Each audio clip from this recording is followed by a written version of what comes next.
I told my husband I was meeting an old college friend for coffee. It sounded harmless enough, and I practiced the lie until it rolled off my tongue naturally. He barely looked up from his phone when I said it, which made me feel oddly relieved and guilty at the same time.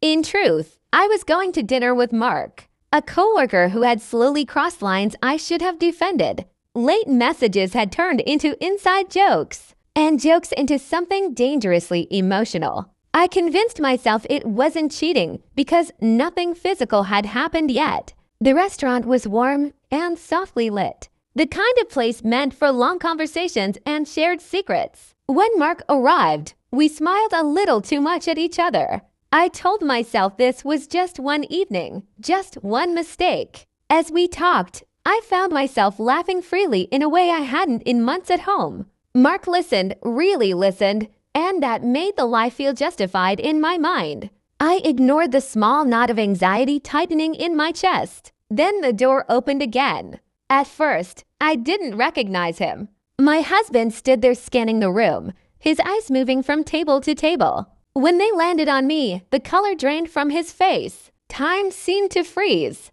I felt my heart drop into my stomach as he walked toward us slowly. Mark went quiet, his smile fading as he realized exactly what was happening. My husband stopped at our table and asked calmly, "Is this the coffee shop?" His voice didn't shake, which somehow made it worse. I couldn't find the words to answer. People around us pretended not to stare, but the silence between us was deafening. I tried to explain, tripping over excuses that sounded weak even to my own ears. Mark stood up awkwardly and muttered an apology before leaving. My husband sat down across from me. He didn't yell or accuse me right away. Instead, he asked how long I had been lying and why I thought he wouldn't find out. I confessed everything then, not just about Mark, but about how distant I'd felt and how wrong I knew my choices were. Tears blurred my vision as I realized how much damage I had already done. He listened quietly, then stood up.